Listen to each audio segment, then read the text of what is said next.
Amigos y amigas de Ecología Humana, estamos hoy en este nuevo programa acompañados en una entrevista con un buen amigo de hace muchos años, el biólogo Salvador Anta Fonseca, un biólogo de la UNAM, de la Facultad de Ciencias de la UNAM, y experto en temas forestales. Pero bueno, yo quisiera que se presentara ante ustedes, que dijera quién es y qué ha hecho.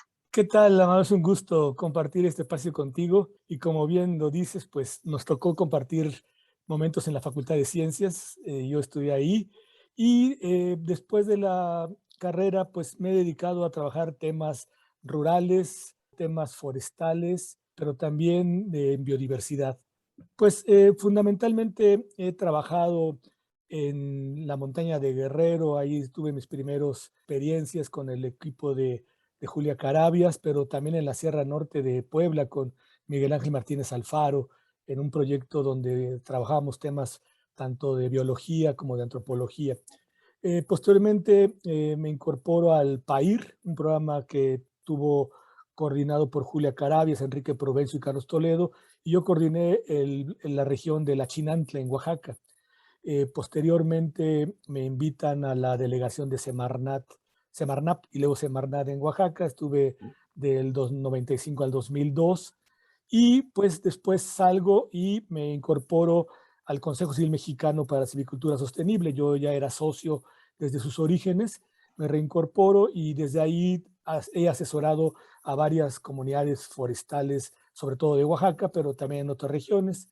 Posteriormente me invitan a la gerencia regional de CONAFOR, la Pacífico Sur, Oaxaca Guerrero.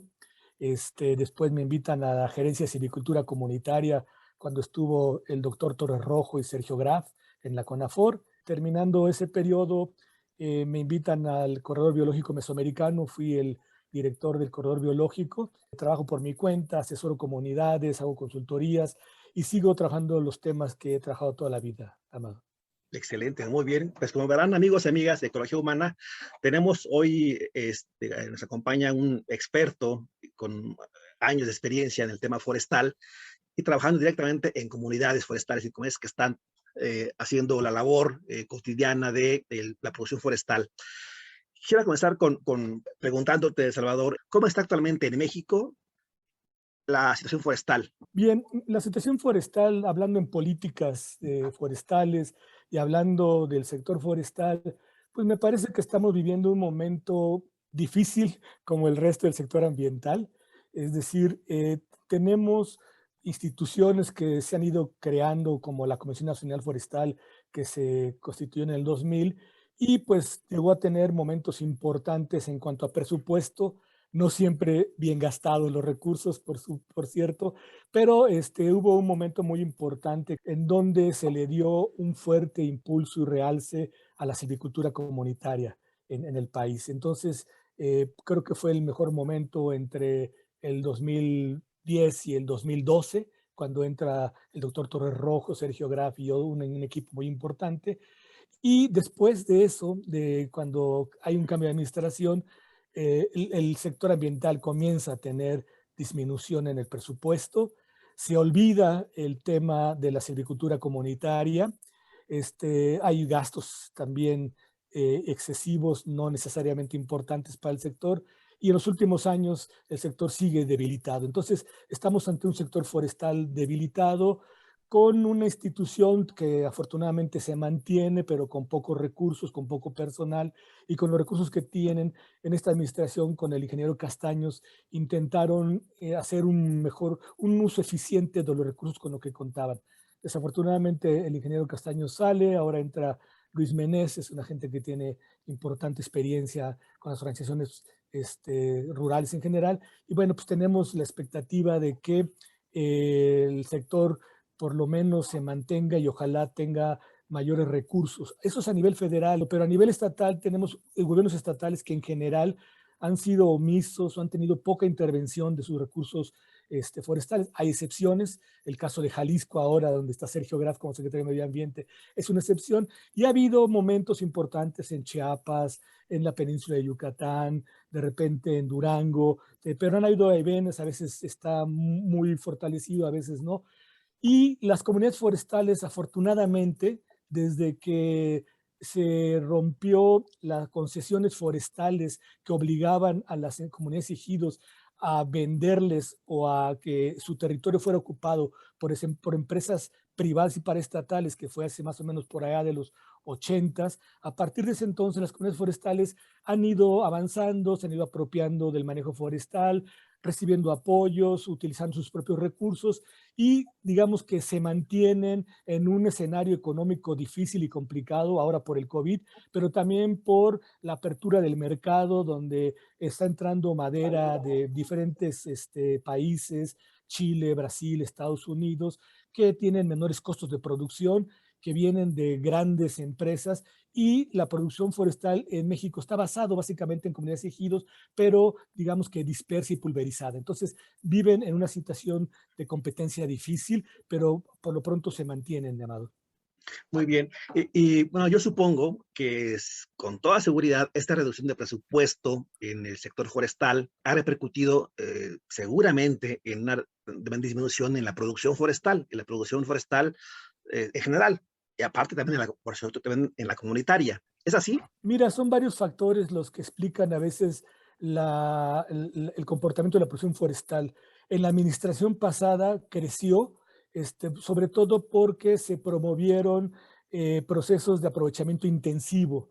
Se cambiaron los sistemas de tratamiento que antes eran muy selectivos. En un área forestal, la Semarnat autoriza y normalmente los predios, tanto sociales como privados, extraían algunos individuos de las áreas de intervención.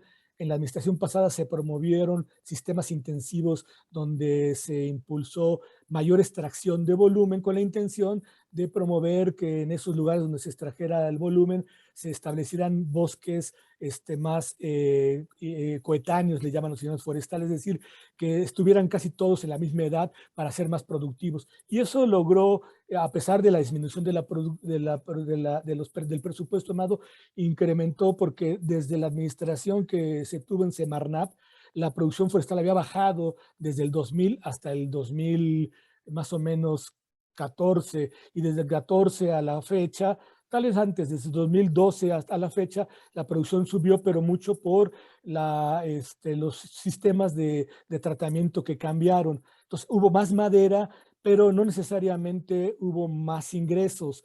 Esto con la intención de buscar que los bosques se hicieran más productivos.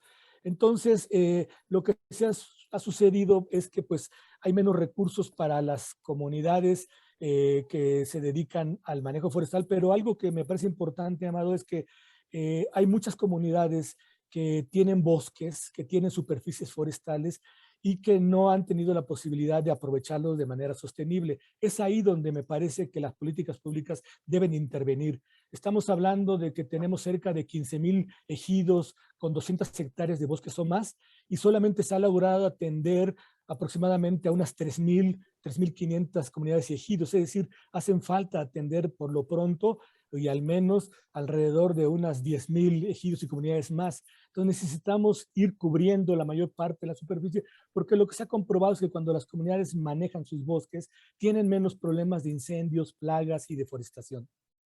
Pero también del total de madera que se vende en el país, ya sea como madera en tablón o como producto terminado, como una mesa, una silla, en fin, lápiz, de todo ese volumen en general, ¿cuánto representa lo que producen las comunidades indígenas y rurales en general en el Ok, país? ¿Y cuánto es de empresas o sí, extranjero del sí, otro mira, país?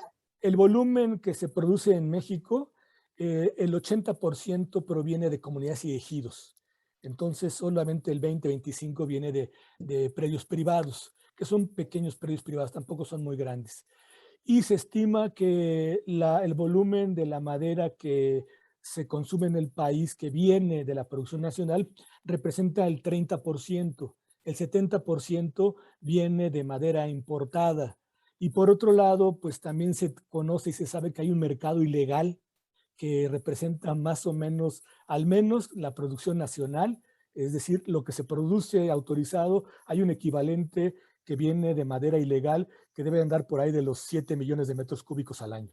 Hace unos años, el entonces procurador de Medio Ambiente, hace unos 4 o 5 años, dijo una cifra que me espantó y que surgió como algo alarmante, y que es que cerca del 70% de lo que se comercia en México de madera era ilegal. Sí, ¿Esto es así o es hay menos o que, es más? mira, no tenemos datos, desafortunadamente, no, ese es un gran problema que no tenemos registros. Las estimaciones van desde el 70% de lo que produce el nivel, a nivel nacional, lo que producimos como país, hasta el equivalente, el 100%. Es decir, Válgame Dios. estamos en una cifra estimada de ese nivel.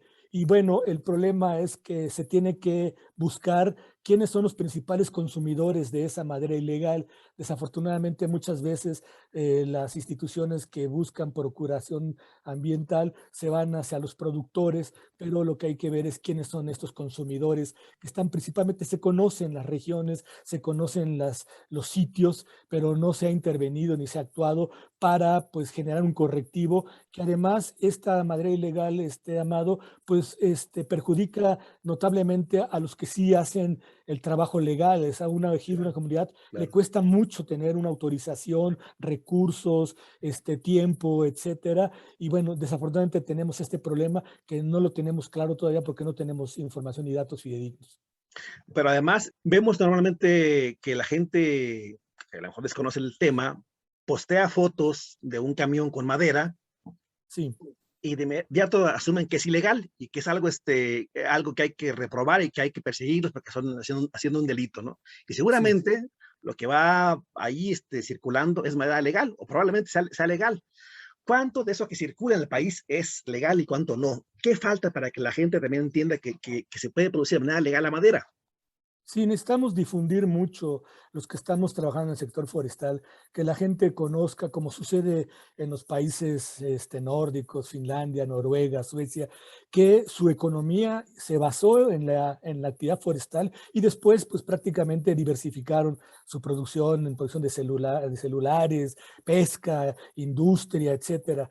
Pero ahí la actividad forestal no está mal vista porque la gente conoce y sabe que cuando se hace un manejo del bosque bajo los principios de la legalidad y con criterios técnicos, lo que ocurre ahí es que los bosques se conservan y se mantienen. No hemos sido capaces de difundir y de comunicarle a la gente que cuando vean un camión trocero no significa que esté deforestando, significa que hay un aprovechamiento autorizado y la madera ilegal normalmente pues sale de manera hormiga, se va a sitios muy específicos y desafortunadamente en los últimos años parece que el crimen organizado está controlando algunas regiones y está haciendo la labor de comercialización de esa madera en sitios como Guerrero, como Jalisco, como Durango, como Chihuahua. Digo, no en todo el estado, porque todavía afortunadamente hay ejidos y comunidades que controlan su territorio, que tienen una gobernanza fuerte, pero hay sitios donde ha sido muy difícil y que pues el crimen organizado ha ocupado esos espacios que el gobierno ha dejado desde hace mucho tiempo sin tener ninguna intervención. Así es, porque además no tiene por qué asociarse necesariamente un camión con madera, con deforestación, o Así con un es. predio avasallado por la explotación forestal, ¿no? Puede haberse, con toda seguridad, puede haber, lo sabemos, Salvador, puede haber un manejo adecuado, un manejo sustentable, un manejo equilibrado de este recurso. ¿Cómo se hace en las comunidades indígenas y rurales del país? Sí, así es, Amado. O sea, tenemos que comunicar y que las comunidades, quienes son y ejidos y propietarios, quienes son los responsables del manejo forestal, no son las industrias, son las comunidades ejidas y ejidos que lucharon en los 80 por recuperar el control de su territorio. Y en los últimos años, pues afortunadamente han logrado pues apropiarse del manejo forestal. Más o menos hay cerca de 2.300 ejidos y comunidades que tienen manejo forestal.